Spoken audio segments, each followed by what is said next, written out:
Hello, everyone. Welcome to NGS action. We've got some Div A Dread Pirates versus Team Name. I am Jax Taxman doing the introduction here for Dead Latin, whose channel we are on. Dead, how are you doing tonight? I am great. It's a great night for, well, start of the hockey playoffs for those who care, mostly me. But more importantly, we got some NGS action tonight. This one should be exciting to watch. We've got Dread Pirates and 734M N4m3 or team name in Leet speak.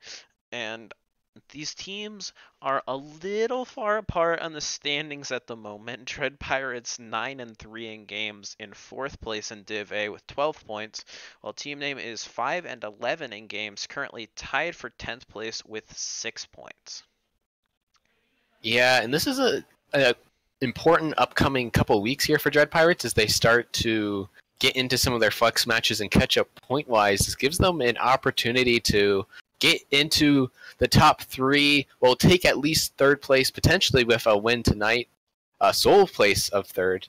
If they win one map, if they lose 2-1, basically they get third place, tied with Give Me the D Shield, and then if they win 2-0 or 2-1, then they will take sole third place on their campaign to challenge the top two spots in Div A.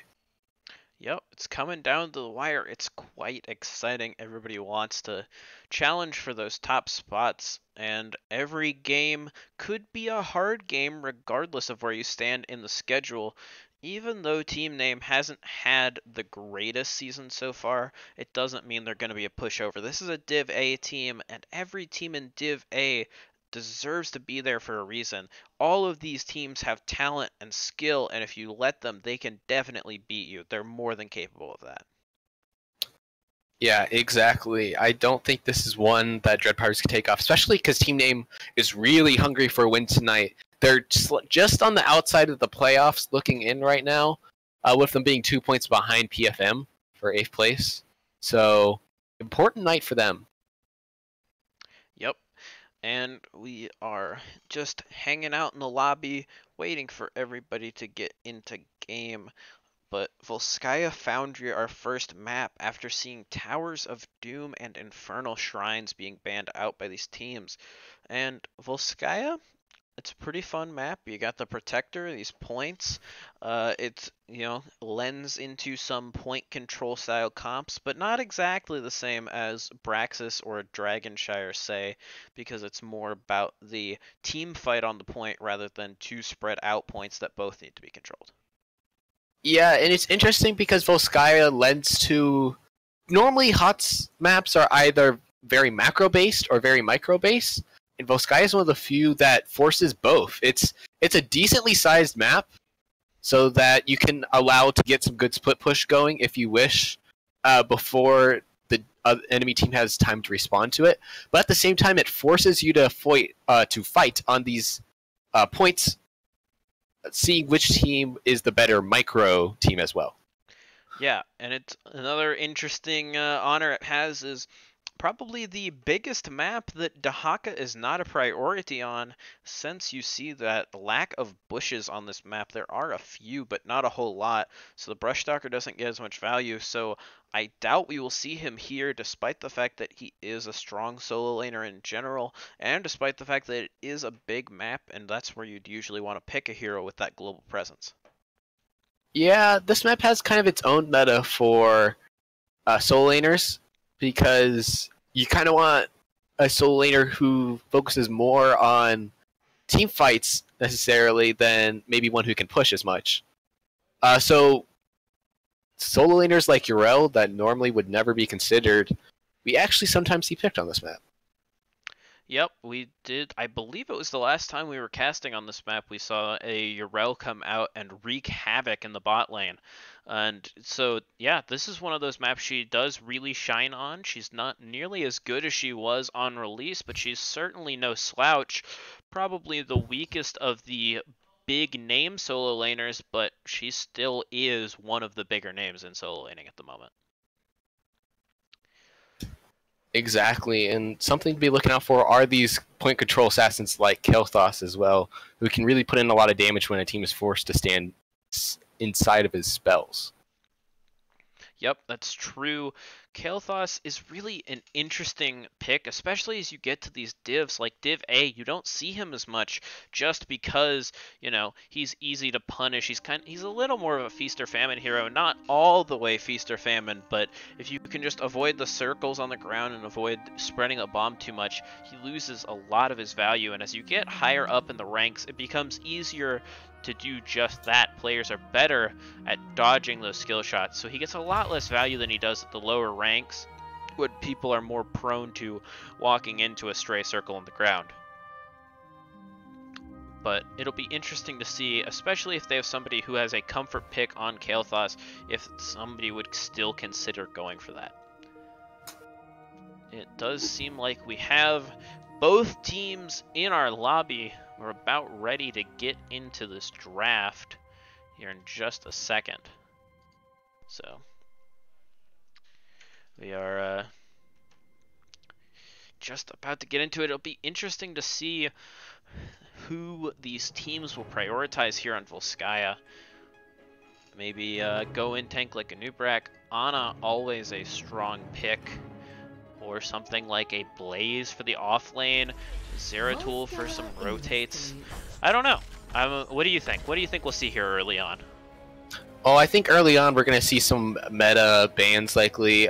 Some strong main tanks like Diablo will probably get banned out, as well as some of our stronger assassins, such as Zeratul Maiev, and maybe even an Ana ban too, as she's been more popularly banned recently just after her rework. Yeah, Ana really strong right now. Nano Boost is fantastic if you have somebody that can get value out of it. And Eye of Horus is now such a good talent too, with that long range poke and heal. And with the Pierce, if you get your team lined up, you can heal almost the entire team, maybe the entire team if you get it perfectly, and also put some damage out on the enemy team. Anubrak, our first ban, he is very strong both in general and especially on Volskaya. Yeah, especially with Cocoon as an ultimate, it allows for you to turn a 5v5 into a 5v4 on an instant. So he's been seeing a lot more bans recently. And then Abathur banned out. Kind of interesting, this isn't known as one of Abathur's best maps, but with how important it is to soak waves, Abathur is pretty important on almost every map nowadays. Yep, Abathur quite strong. The only map that he's really out of the question on is Braxis, just because of how small that is. Zeratul being banned out, also quite a strong assassin. But Abathur having that global presence and the ability to give you the advantage by soaking waves without having to commit a full hero. Now Maiev, another strong assassin going out, means that Abathur is never truly out of the meta, and especially if you think the other team can play it well, it's something worth a ban. Diablo being first picked, as you said, very strong hero. Yeah, these top-tier assassins like Maiev and Zeratul getting banned out leaves open some strong main tanks such as the Diablo, who has plenty of walls in order to charge and get some initiations onto people either stepping out too much, or if he's able to get a good flank onto the backline. Yep, it'll be interesting to see what Dread Pirates follows up with. Thrall Ana. The Ana pick really makes sense. She's so strong right now, like we talked about. Thrall this early, though, is interesting. I wonder what they know that I don't know. He's a good hero, but in the 1-2 means they really have a lot of value on him right here. Yeah, he is one of their more played assassins there. This is their 5th time for Dread Pirates picking up that Thrall. However, it is a little early. Should be interesting to see if he's played in the solo lane or as an assassin. Yeah, and now we've got Mephisto Hanzo, your pair of assassins coming out from the side of team name. And yeah, I mean, Mephisto, really good here because you can just poke. Lucio being banned out, another strong healer, and with no healer being picked up yet by team name. But Mephisto with the poke on the point, as long as even you don't have to commit to that team fight, you can just get in, get your poke here and there. Blaze being banned out, another strong solo laner. Well, the first strong solo laner to be banned, really, but another strong hero. The Mephisto's poke is very strong on a map like this when the entire enemy team groups up and you can just throw your skull missiles in and in and in. Hanzo also pretty strong in general, good all-around hero, not as completely ridiculous as he used to be, but still quite good. I like the pickup here. Exactly. It should be interesting to see what support they get to pair with those two, as Varian Li Ming being the picks there. Varian likely, I would think, is going taunt here. Should be interesting to see what he picks up next. Again, a lot of their comp on the side of Dread Pirates can kind of rotate. Varian can be either more of a solo laner or main tank, or even assassin. Thrall could be solo laner or assassin. So it should be interesting to see the way that their comp kind of pivots. Meanwhile, on the side of Team Name, we see Leoric Uther getting picked up. So Wow. a lot of CC on their side. Uther's a very interesting pick. I mean, Uther has been falling out of the meta for a while, but he's no slouch. He's still definitely worth playing in certain circumstances, probably for that CC. So I wonder if they might consider going with the Divine Storm here instead of the Divine Shield. We'll have to see, because for that even more CC if they don't feel like they have enough already. Let's see what Dread Pirates goes with for the last pick. Imperious, so it looks like that should be a main tank variant and an assassin Thrall. Yeah, and I'd actually like to see Crash Lightning actually being picked up here.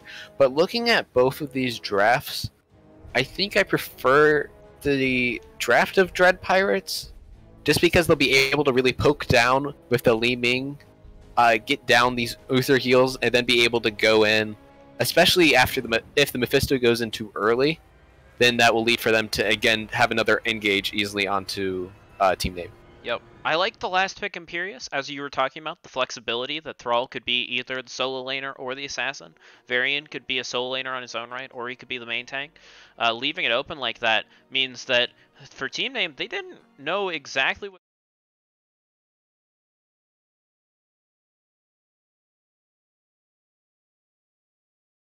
may have just dropped audio.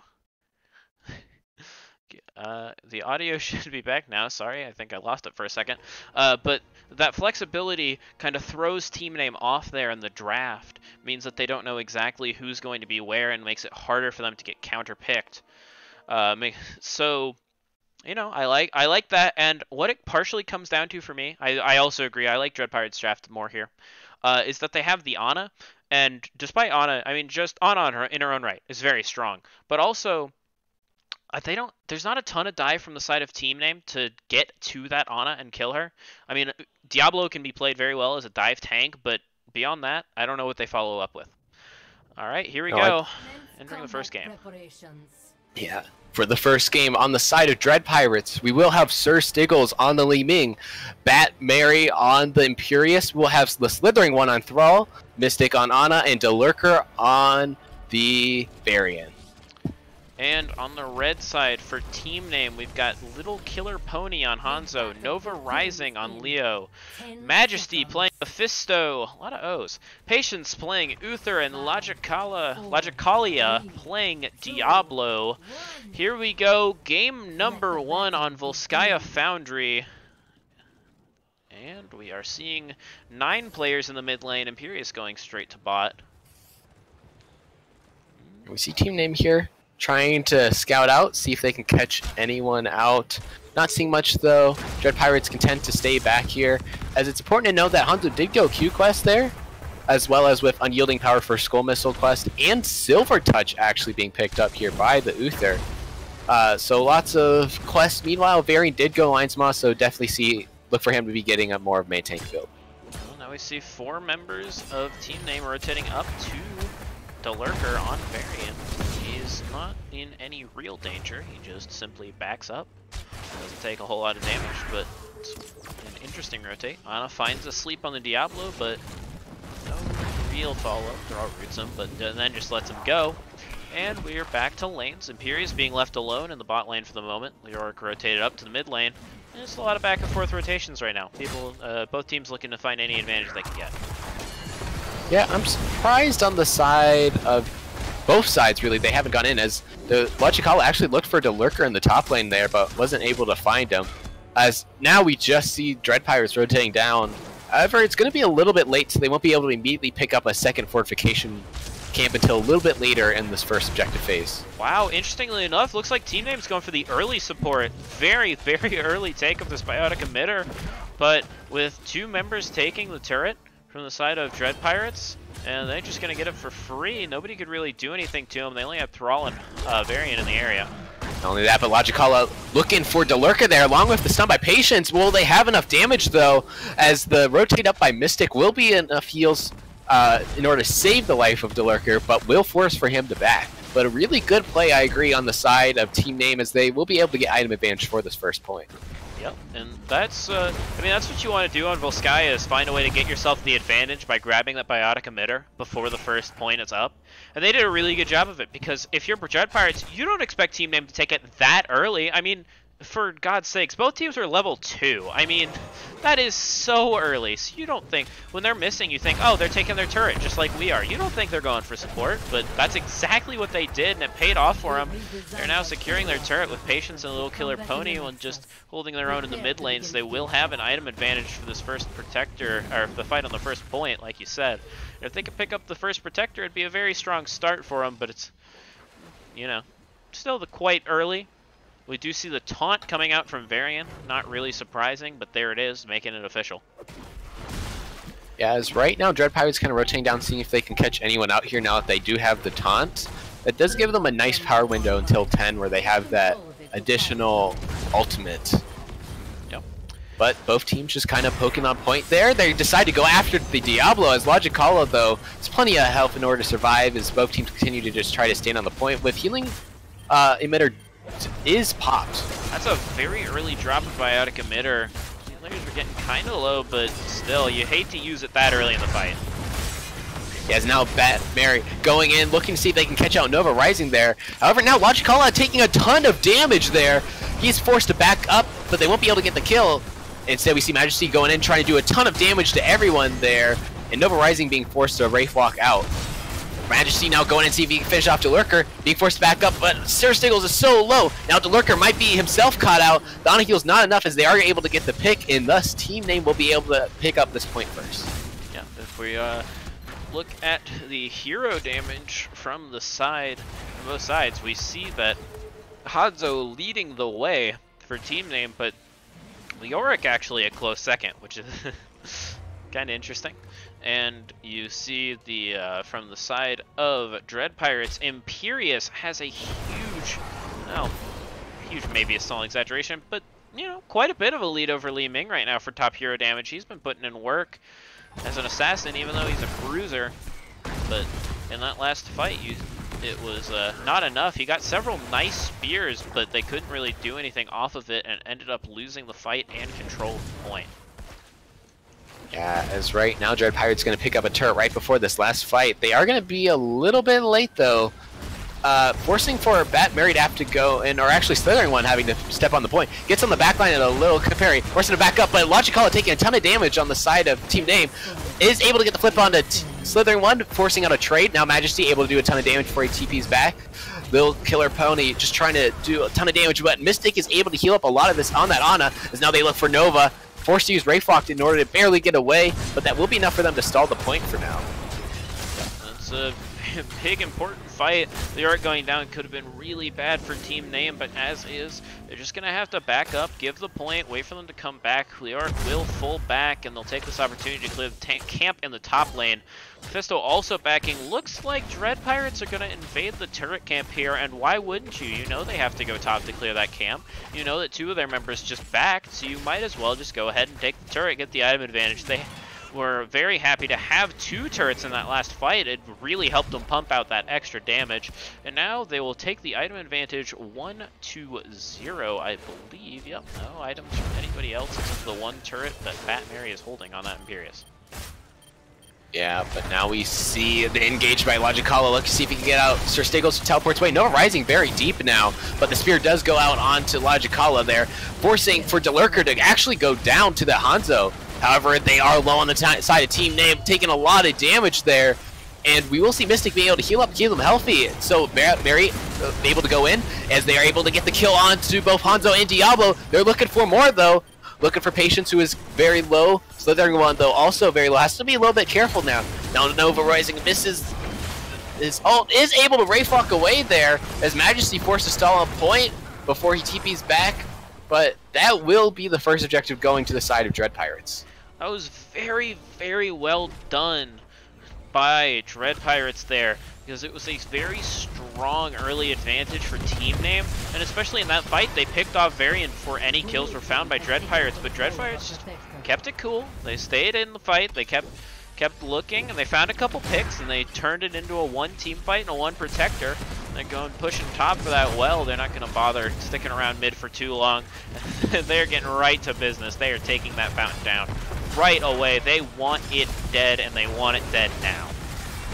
Yeah, as it looks to go on to Majesty though, but he TP's back right in time as ults are now taken on both sides. We do see the D shield being taken by the Uther there, and Lightning Breath being taken by Diablo. Other than that, pretty standard picks on both sides, really. We do see Ana just now picking up Nano Boost. Thrall not having picked an ult yet. Trying to decide if he wants the Earthquake or the Sundering. They're both good picks in certain situations. I anticipate just because he's in the Protector now, he hasn't thought of it, but as soon as he gets out, he will probably be picking up his ult. As they are able to take first for it with this first Protector, that's extremely good on the side of Dread Pirates. Yeah, that's quite impressive. Thrall picking up the Earthquake and also finishing his Echo of the Elements quest. It's a very good span of a few seconds for Thrall there, taking the fort, completing his quest, and picking his ult. And Earthquake makes sense, especially when you have an Ana, you want a way to disengage safely. Earthquake's very good. Sundering also quite a good ult, but in this case, he's playing the assassin role. He doesn't, I mean, the burst damage is always nice, but when you have Li Ming, Thrall, and also Imperius dealing what damage he does from the Bruiser spot, you don't necessarily need that additional lockdown. The only reason you might consider it is for the CC, but with also with Taunt on such a low cooldown from Varian for the point and clicks to CC, it's probably enough, so just go ahead and pick up the Earthquake. Not only that, but you don't really have many interruptions you're going to need, so Earthquake perfectly fine, especially if Diablo being aggressive, as we do see Team Name again being able to take the support camp, while Dread Pirates is taking their turret camp. So again, they will have an item advantage for the start, at least, of the second point. Yep, so that's very good by Team Name to pick up that, that support camp again. They are on top of things there. Right now we see top lane being very strongly controlled by Dread Pirates in terms of numbers. They will go ahead and leave that lane though, rotating to mid. And, you know, it's we're just looking at maybe both teams being on 13 by the time that we get to that second point. We do see 13 being picked up now by Team Name, possibly being picked up by Dread Pirates here in just a few seconds, and with the indicator not even being popped yet for point B, they'll probably get it before the point. Yeah, but we do see Logicaller looking for the Slithering one in the top lane. Does get the charge, but not able to get the flip, so he will be forced to back up. So both teams now able to pick up their 13 at about the same time, right before this second objective. Yep. So now, second objective coming fairly soon, but the indicator has not been popped yet, so we know it's still more than 30 seconds away. Both teams just posturing, making sure they clear out the waves, trying to get ready for this second protector. Looks like Dread Pirates, though, might be looking for a bush gank here. Sonic Arrow comes out, sees a little bit of the team, but not all of them. Now they're just going to position themselves in the top lane for this protector. Something that's going to be very important in this team fight is Majesty on the Mephisto is sitting at 31 stacks on his level 1 Unyielding Power Quest. So once he gets those 9 more stacks, he'll be able to put out a lot more damage in these upcoming team fights. Yeah, also, something interesting to note, I don't know if I just haven't noticed, but I do not believe that Diablo has actually finished his soul quest yet. No, he's still sitting at 80 souls as he goes in again on Slithering 1, but he's not able to find it. Nice turnaround route by the Thrall there, doing a lot of slowing and routes, but not able to really get an engage there for the side of Dread Pirates, but they will start to get some progress here on this point.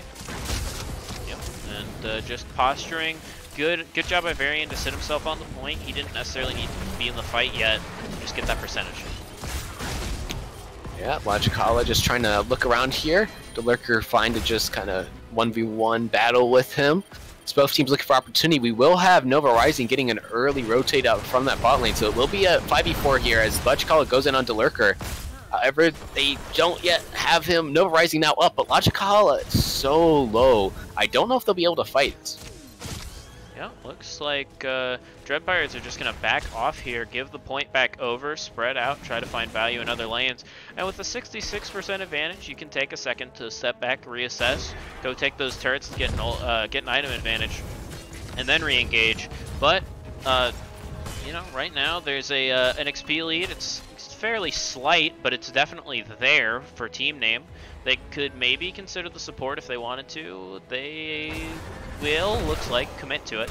Although the York needs to be a little careful as they rotate up, coming in from Dread Pirates. But if they could get this emitter, it looks like they're just gonna have to back off and actually give it over to Dread Pirates. So Dread Pirates actually taking the lead in XP here and a huge lead in items. Yeah, as now we see the Lurker dropping a turret, but that is perfectly fine as they're about to get 16 here with this wave that's in this top lane. And not only that, but it did force for Team Name to have to step off the point, so now the progress coming for Dead Pirates as we are getting close. Logicalia going on to Lurker, but a nice Dragon's Arrow there by the little killer pony. Did we see the Thrall, excuse me, using Earthquake, but Diablo with that Lightning Breath was kind of isolated from his team, so he took a lot of damage. Now we see engaged there by Batmari, looking for patience on the Thrall, is able to get him. Nova Rising also in trouble here, is not able to get away before the Wraith Walk pops, so that will be the objective, and 3 kills going for the side of Dread Pirates. Yeah, very well done by Dread Pirates. I mean, they set that Protector up perfectly. They took the first early percentage just by posturing well before a fight could even break out, and then they said, okay, you can have percentage. We're gonna go beat you to 16 and get an item advantage. And then they just came back up, hard won a fight off the strength of that advantage, took the Protector, and they're looking at probably taking a keep here. Probably can't threaten game at the moment, but with a pick, maybe. Yeah, as we see, actually, Nova Rising getting caught out there, not able to get out of lurk form again, as they would be looking for maybe finishing off this mid fort because there isn't enough health really to go for core yet. And yeah, that will and be that's the a smart call play, it looks just like. to back off on that one, because with the Protector being at like below 40%, I believe it was a 38 right after the keep fell.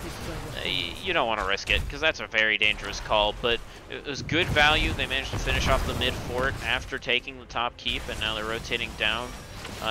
Maybe taking the well. Li Ming gets a good poke, Varian gets it. Nice Dragon Arrow allows for Hanzo to actually get the kill off. However, Consumed Soul's not going to be able to get any kills. A slow on the Mystic might be an opportunity for Logicalia. However, he won't be able to get there fast enough. Oh, nice Entomb there by Nova Rising, gets 3. Along with the Lightning Breath, putting a lot of damage onto the side. Dread Pirates able to get the Varian down. They're looking for more, however. Nova Rising forced to back out there from the damage from Batmari. However, he might be in trouble now as he's forced to retreat along here. As they will only be 2 people going down, but is a nice comeback potential here for Team Name. Yeah, great stuff by Team Name. I was very impressed they found any kills there, and they snowballed it into 2. Looking for more, though. Yeah, Batmari getting stunned out here again. Will be killed and not able to get Nova Rising, so it will be Team Name able to push into this bot 4. Gets the well and will be looking for more, seeing if they can actually finish off the spot 4 before the next objective. Yep, and they actually managed to get the one spot that Uther's strongest in, which is he hadn't had to use his cooldowns in a while, so he just got to pop them all on Leoric to get him back up to full health. Well, not full health, but enough to survive. He looked dangerously low, but yep, managing to stay alive, and Imperious being the one who falls.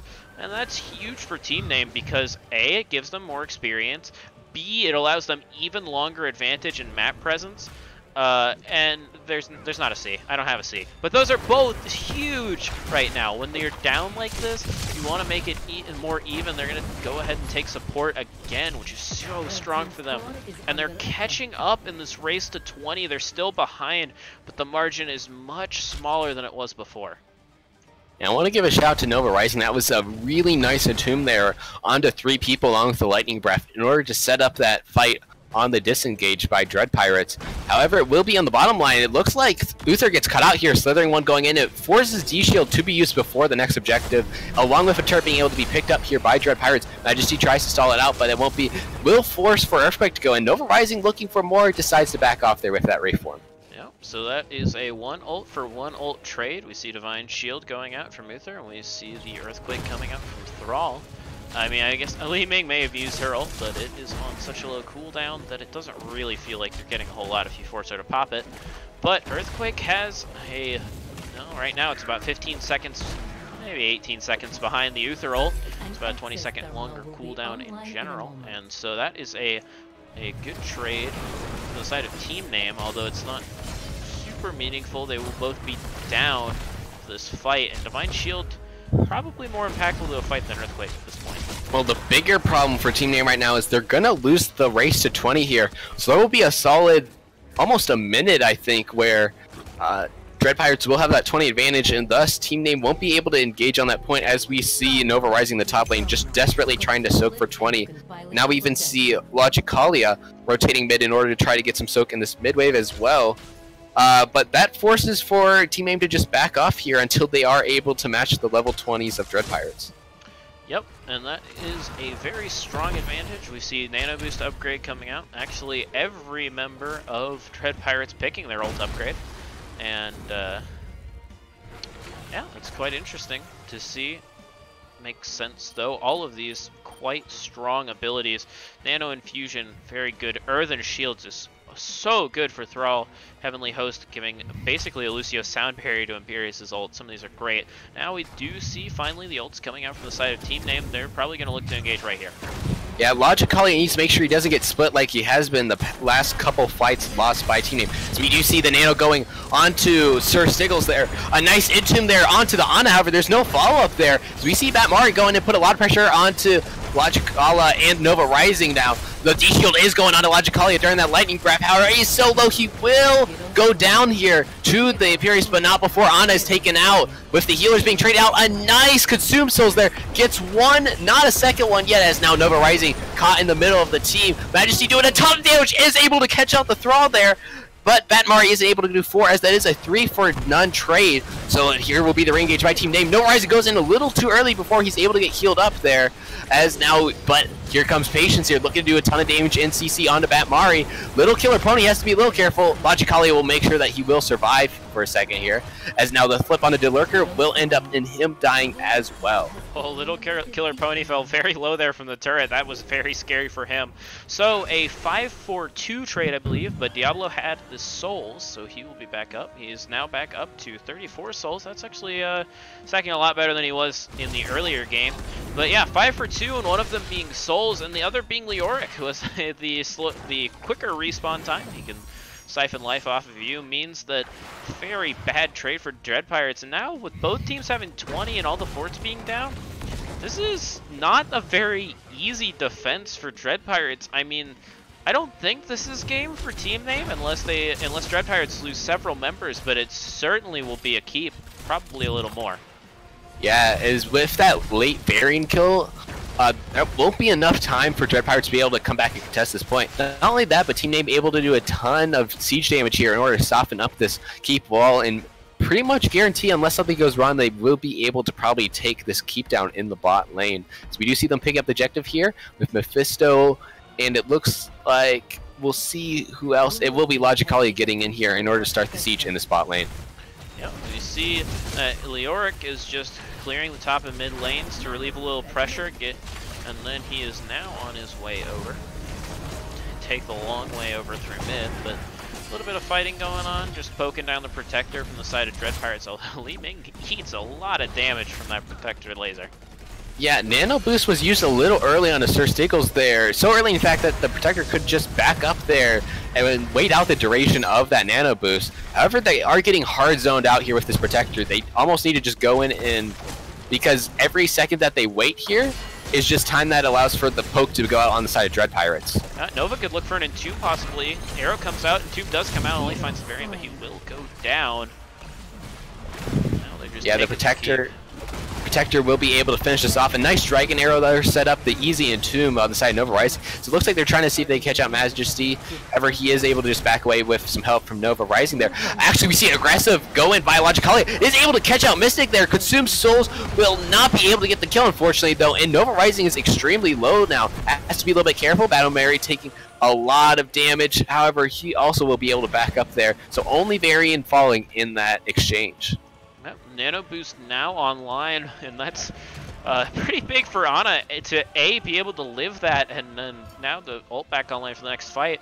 And if you notice, if you look at the core health, there are some catapults up here in the top lane that are only just now being cleared by Nova Rising. Did 46% damage to Team Name's core, and that's pretty scary if you're Team Name, because Dread Pirates now are really kind of in the driver's seat. Yes, you have some momentum going for you. You won the last team fight. You pushed down that keep. You've gotten the last several kills. But you just lost almost half of your core's health. And both teams are level 22. So level doesn't really matter here. Both teams are in the late game stages. And right now we've got Delurker holding a turret and Bat Mary holding an emitter, whereas from the side of Team Name, they've got one turret. They've got two turrets, so it is 2-2 in items, but don't tell me you'd rather have two turrets than an emitter and a turret. You would definitely rather have that emitter.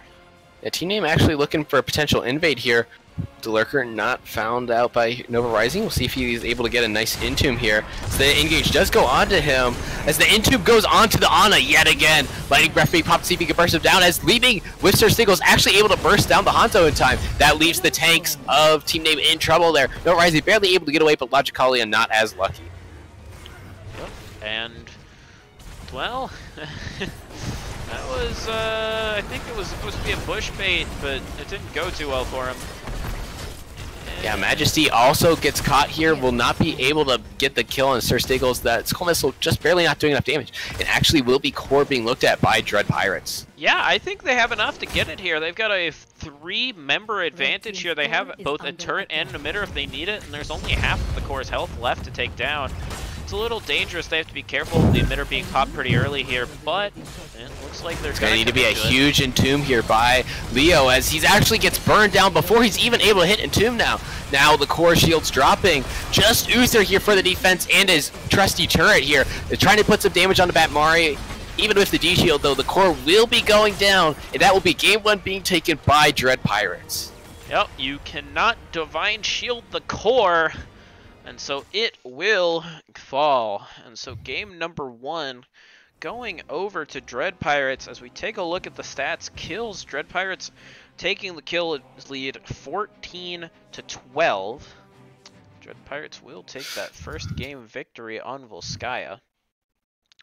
And now we are going to hang tight while we look for our second game, but really that was a very close game. I mean, it just came down to that last at the end when when Team Name was looking at the side of Dread Pirates camp, and they had Leoric set up in the bush. He was looking to catch somebody out, but he was the one who got caught out. He threw his Entomb out onto Ana, and I understand why you do that. You silence the Ana so that she doesn't have those heals to get the team back to full health, but then you've got these other high priority or like high damage targets that were right on top of Leoric, and we're just able to focus him down, secure that kill, and just you know, take the team fight. And Dread Pirates rolled that team fight into a 1 game with the help of that catapult from earlier that really softened up Team Name's core. Yeah, the problem was, is even though it was nice engages onto the Ana, especially after the 20 upgrade with Entomb, they only really had Logicalia's Lightning Breath in order to do damage onto her. So in later fights, they weren't even able to kill her until a couple seconds after the Entomb ended. And because of that, it gave free reign for Sir Stiggles and Slithering One onto the back line of Team Name, and that allowed for them to get some kills before the Ana went down, allowing for them to win a couple crucial fights there in the end. Yep. Some crucial fights going the way of Dread Pirates, and that's what allowed them to take the game. But really, Team Name was in it the whole way through. They had the lead for a part of it, and they just couldn't quite get it done at the end. So you'll see we are going to go to Battlefield of Eternity for the second game.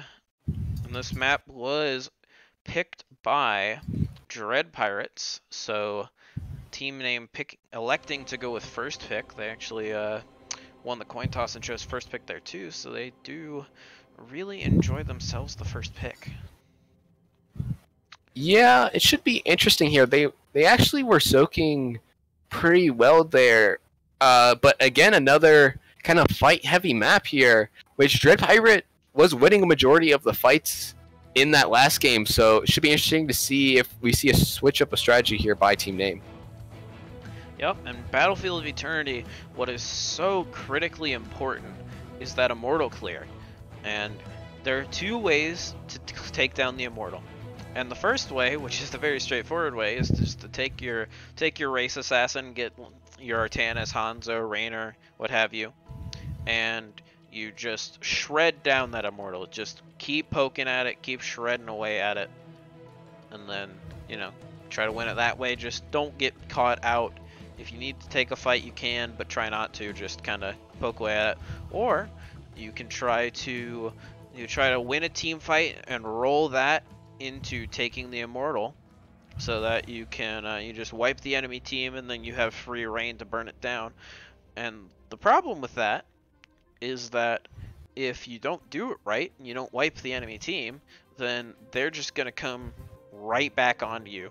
And if you kill 4 of them, the last one can be enough of a nuisance that it doesn't necessarily work properly. If you kill just 2 of them, for example, that's certainly enough to harass you off the Immortal. So you really want to have that one strong race assassin that can get the job done for you to help burn down that Immortal. And even if you're taking a team fight comp, get something like a Hanzo, so that if you do knock out a couple of them, you have that safe poke to help take the Immortal down. And we will actually be getting right into this game number 2 here on Battlefield Eternity. Should be interesting to see if we see a switch up of bans here.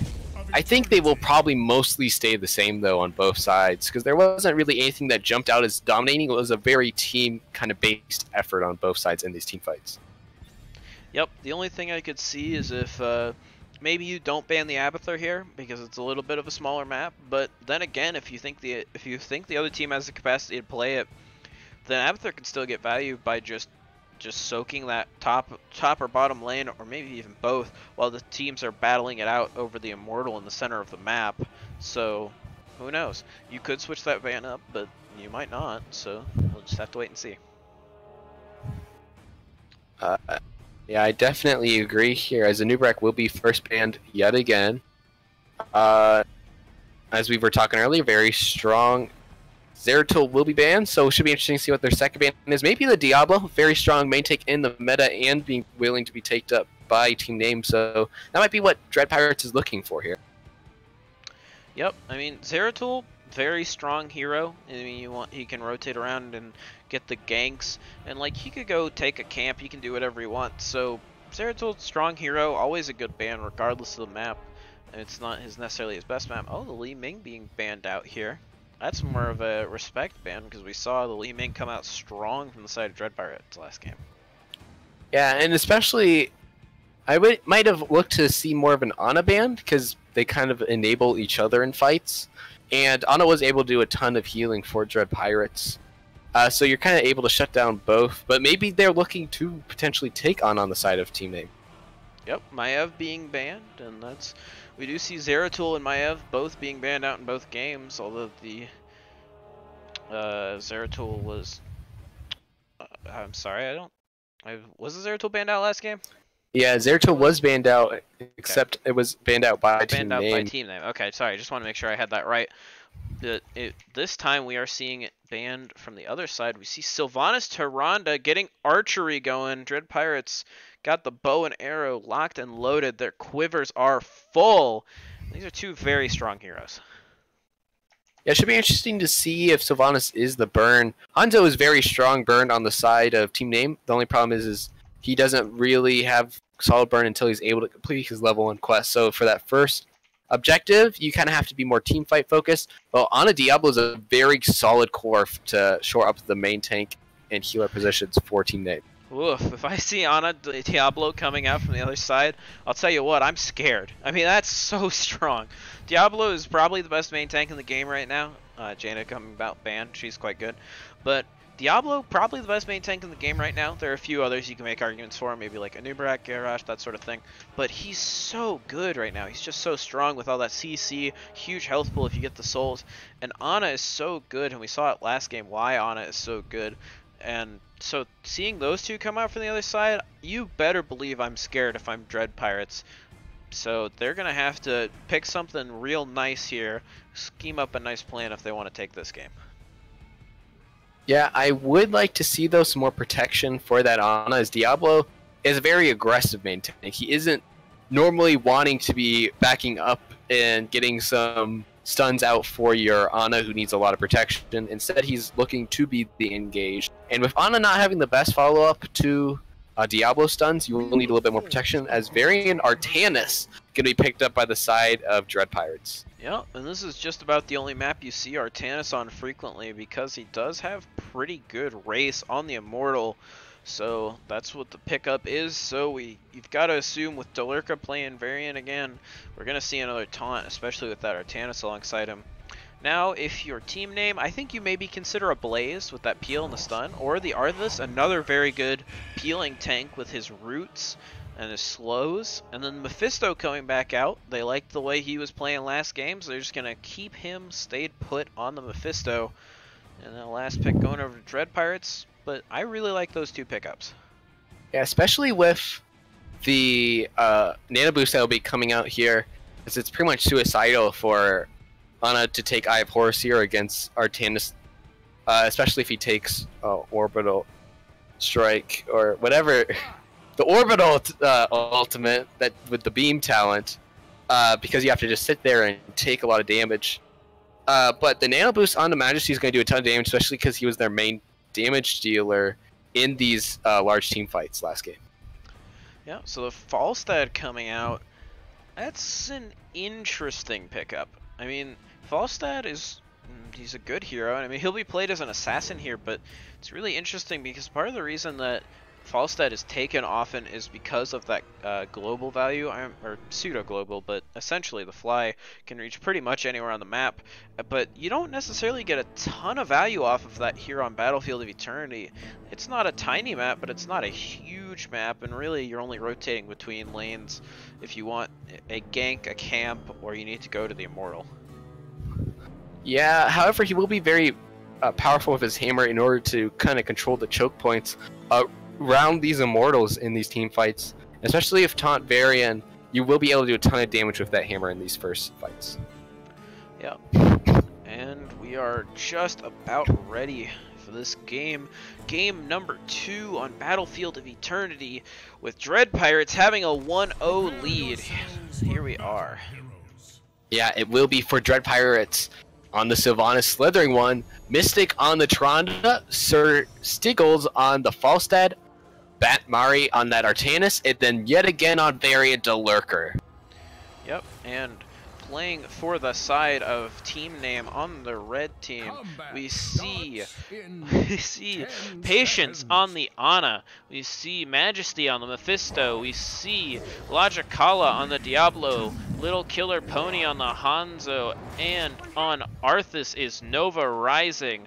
They are down, but they are not out, and here we go into game number 2. Yeah, the Arthas versus Artanis matchup in the top lane is going to be very interesting there, especially because Bat Mario will be looking to get that top camp there if he goes 1v1 against Arthas. He should be able to get some pressure going early on in that top lane.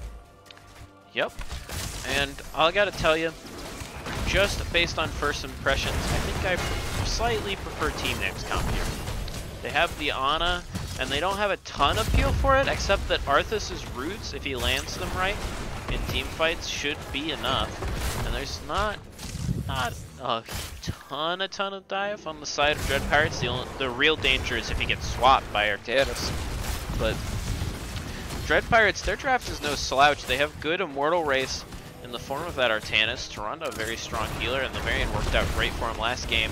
Sylvanas also a very strong assassin at this point in the meta. It's just the Falstad pick confuses me a little bit, and other than the race, I don't know how much value Artanis is going to bring to the table. Yeah, something to note though is that already Majesty has 12 stacks onto his Skull Missile level 1 quest. It'll be huge if he's able to even just get to 20 stacks before the first Immortal. It's in the top lane already, Nova Rising being forced to tap there. Bat Mari doing a ton of damage both to the wave and to him on Arthas. Seeing Majesty just poking back and poking into hooking into Dread Pirates constantly. He's teleporting in, just doing his little bit of damage, taking the teleport out. He's gonna have to be a little careful, and he's also missing that blue bar. His mana is quite low. He may have to consider full backing fairly soon unless he wants to just tap. Well, we do have a pause coming out from Majesty himself on the Mephisto.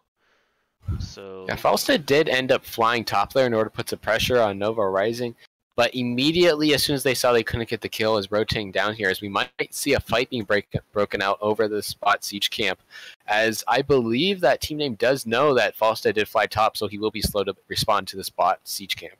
Yep, he currently has a 52-second cooldown remaining on that flight after having flown up there. We do see, as we're looking around, Nova Rising at about half resources, both health and mana. And looks like both teams are getting ready to go. We'll be ready pretty soon.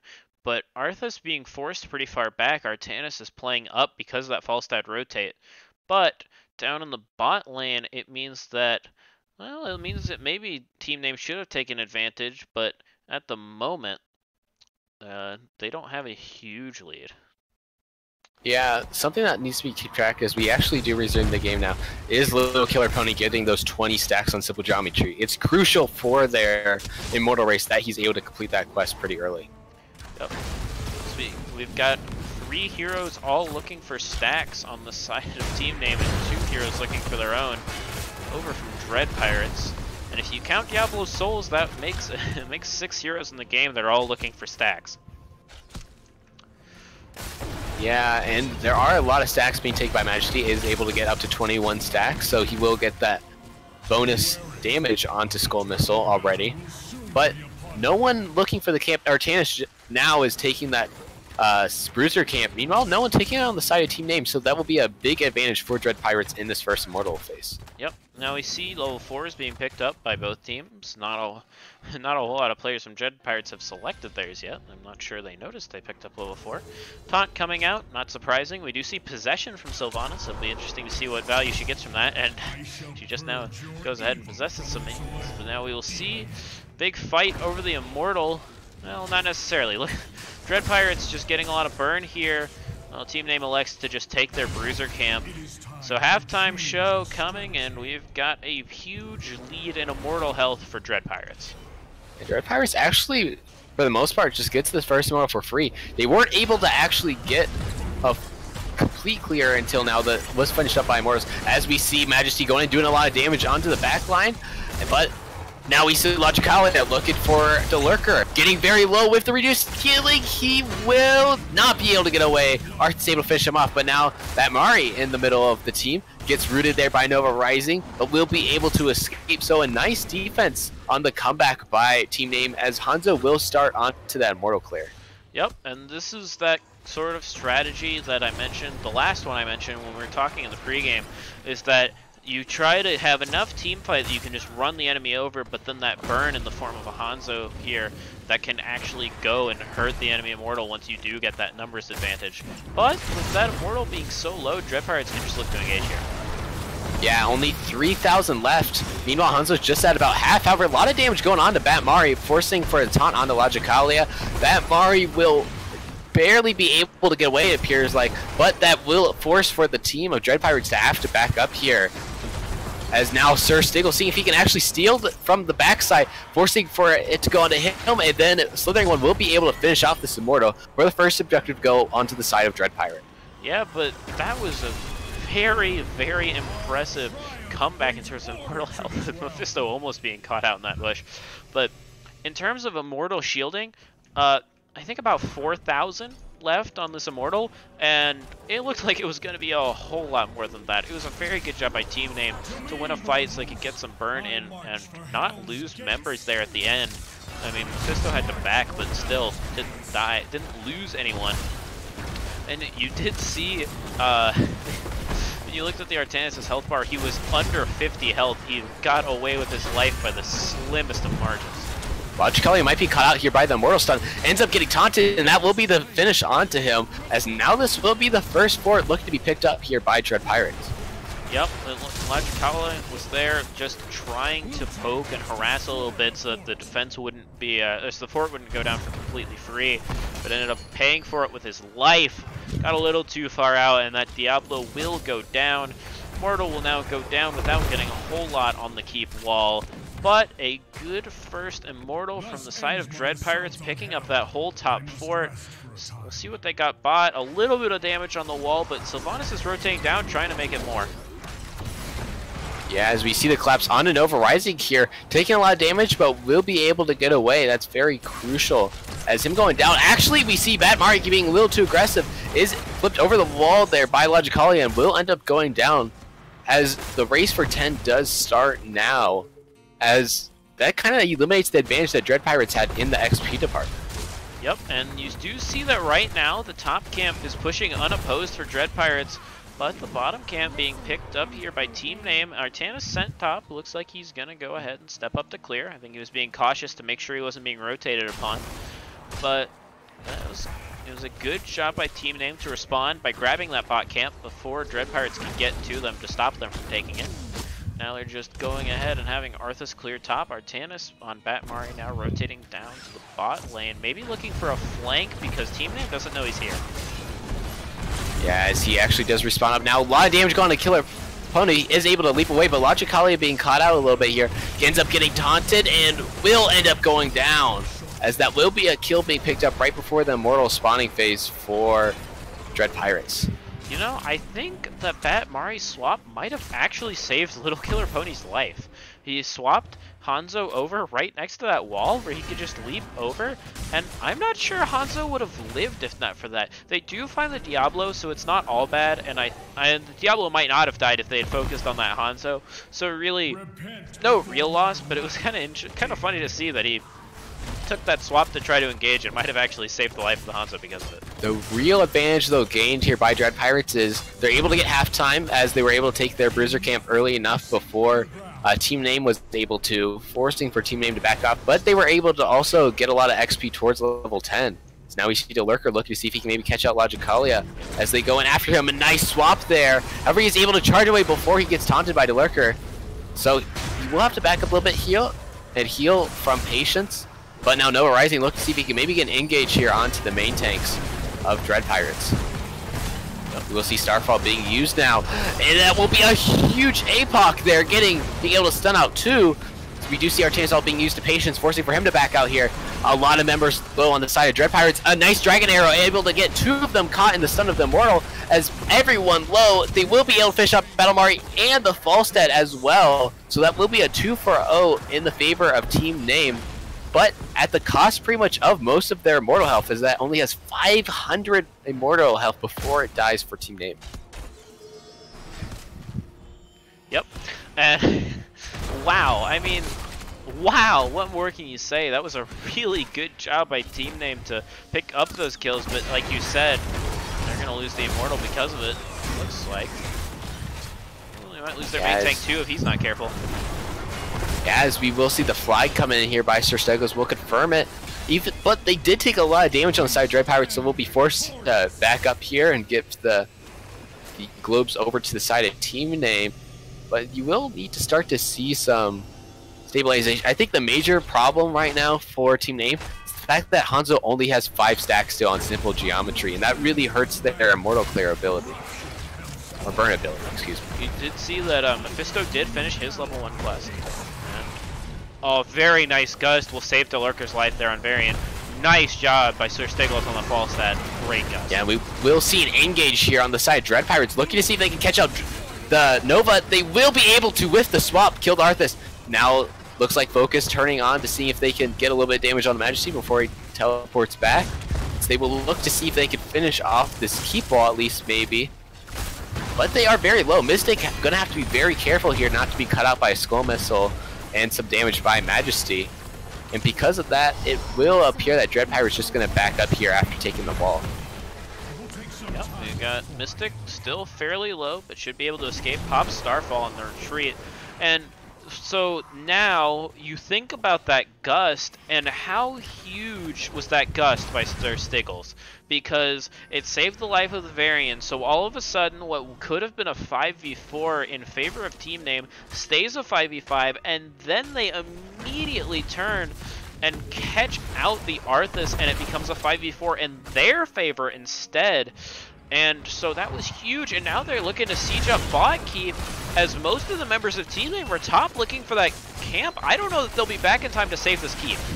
Yeah, they're able to use Sylvanas trait here in order to do a ton of damage. Now here comes the response here by Team Name. However, they do have Gus back up in order to try to peel a little bit away. Dragon Arrow gonna just fly right on through. Delurker did get caught by APOC there, taking a lot of damage. However, he is getting healed up here nicely by Mystic, along with that Mark. Ends up getting rooted by Nova. Swap coming in, and not able to connect. However, Logicala being found way out here, forced to have to charge away.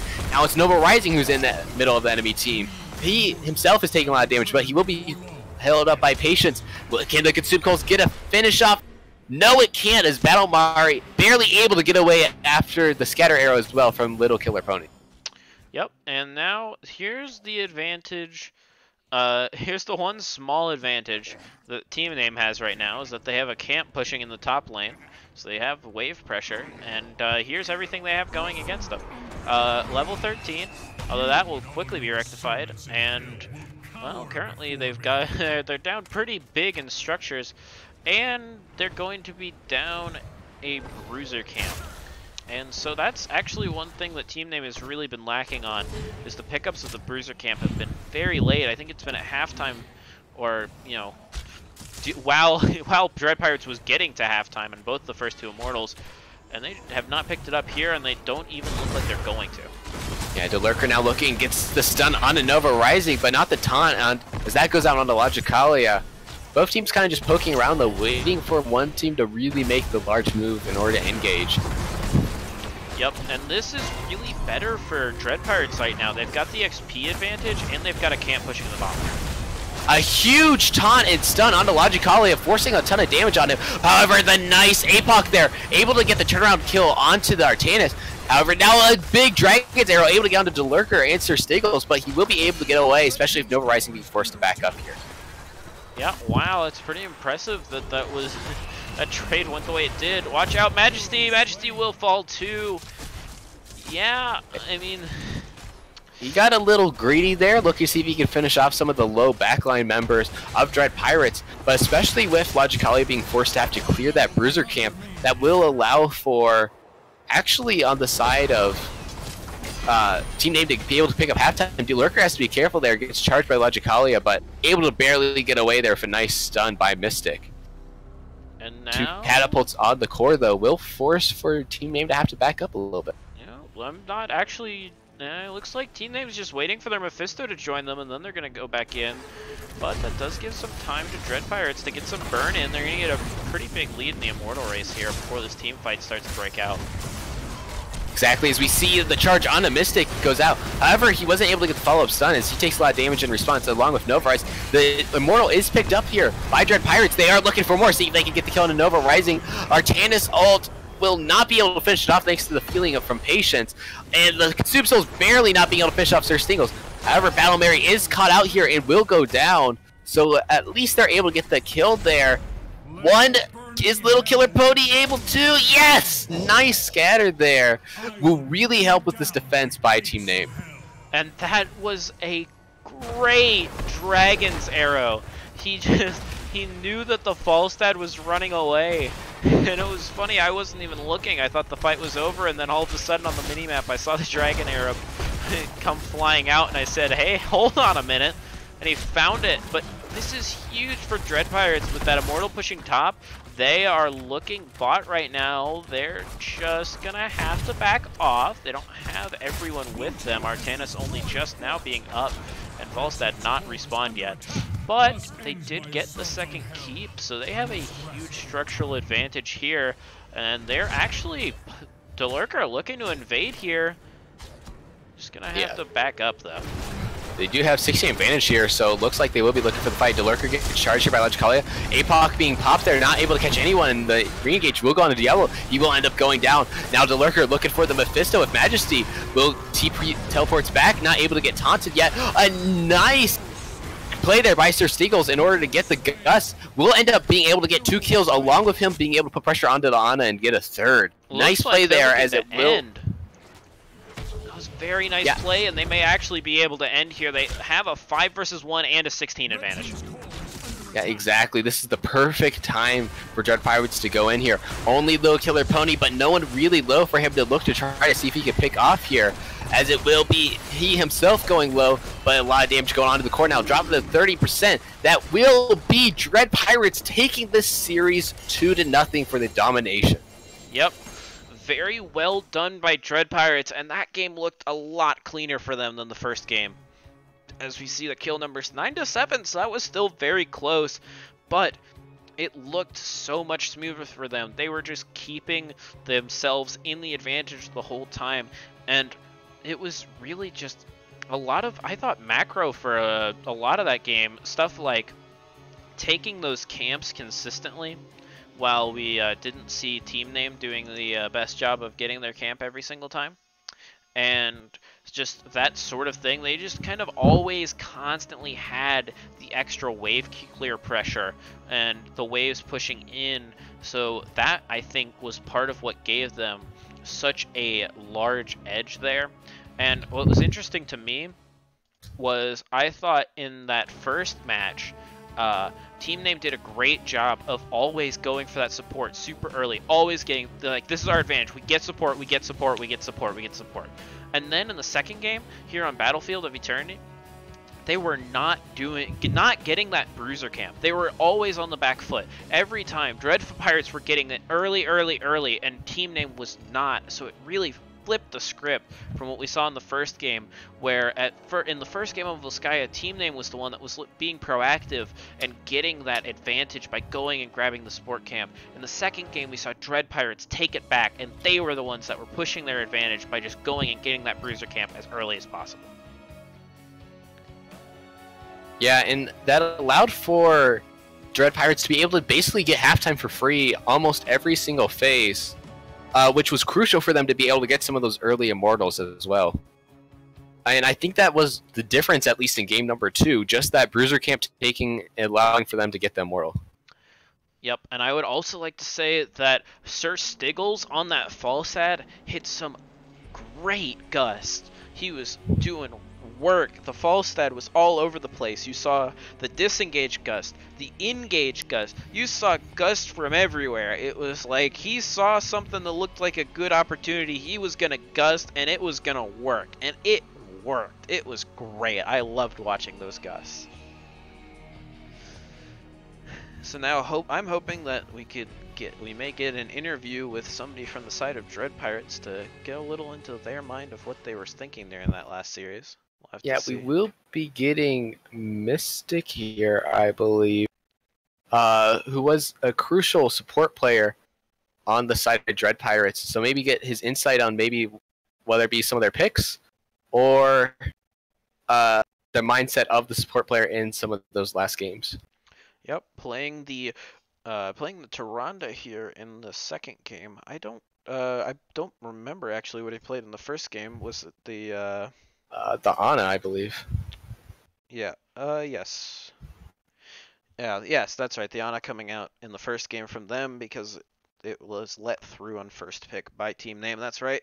So playing the Ana and the Tyrande, both very nice healers. I gotta figure if you get to play the Ana and Tyrande and your team actually helps you out, like you see the Tyrande had 0 deaths in this game, so Tyrande was getting that help from the teammates. No deaths is always a line you want to see from your healer. You gotta figure it's a good day for a support main. Yeah, as we will be going here to the other casting lobby here in order to get our interview with him real quick. All right.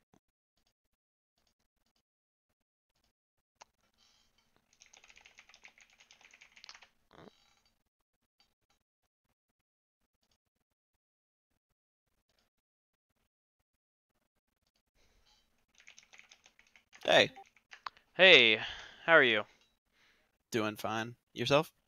I'm doing great. You just showed us some very fun games of HOTS, so thank you for that. That was a good time. Our pleasure. Yeah, we always try and make it entertaining. So I was just saying before this interview, I see you had 0 deaths in the second game, and I Mm. don't believe you had very many in the first game. And you got to play both Ana and Tyrande. So as a support player, this has got to be a great day for you, right? Yeah, whenever I don't die or I die only once or twice is when I can gloat to my team. So it's always a good day. All right, so thank you for the great games, and let's talk about it. Going to the first game on Volskaya, that was a very, very tight game. You just saw it going back and forth, and either team could have taken it, I thought.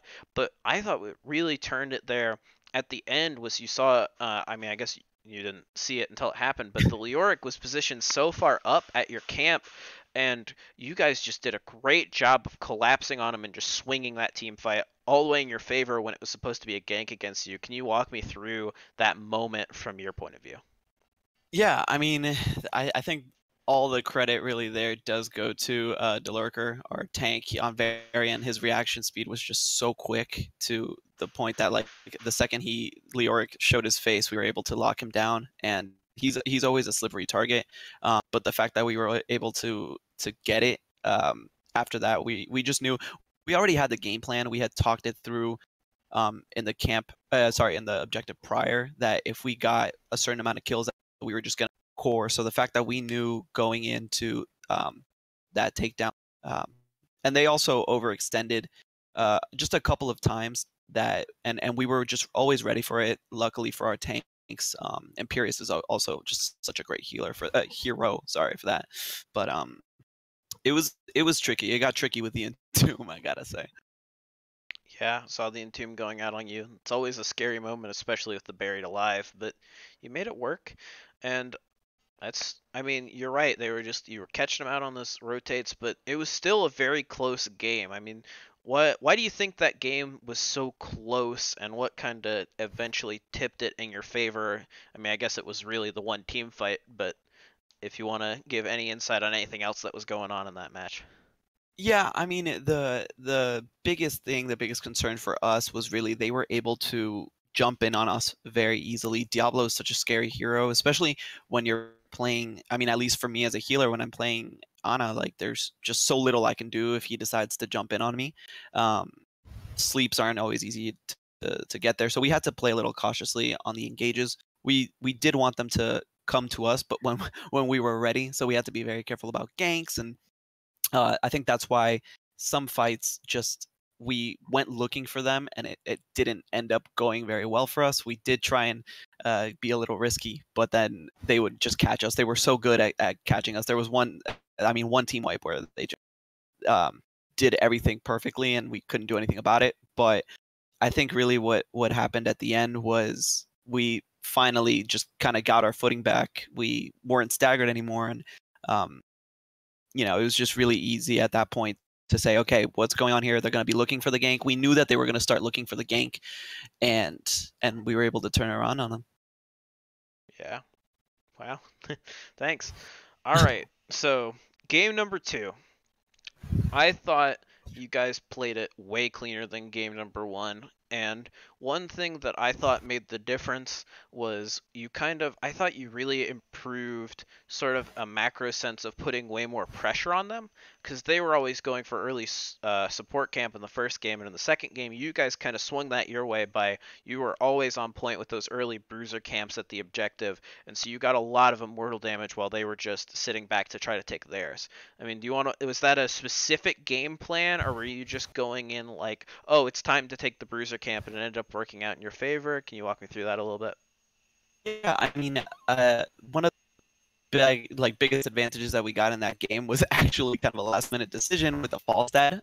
We were kind of wondering, they had such a good front line. We were kind of scared as to who we should take, and Falstad was kind of like the clear choice at the very end. And then the bribe really helped with that. We knew that we were able to take camps really efficiently that time around. Especially with Taranda and Falstad and Sylvanas. It's just we were and Artanis, obviously, like we were able to split up and take camps much more efficiently, which in game 1 we weren't able to do.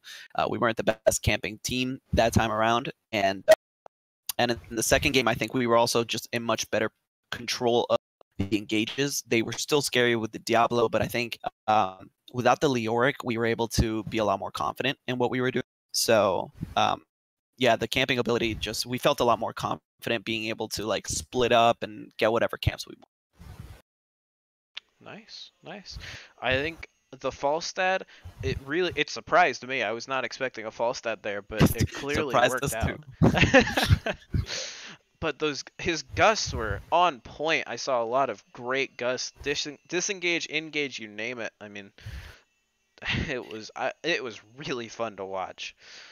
All right. Yeah, he shout out to him because we would have lost that. He didn't even want to play him, but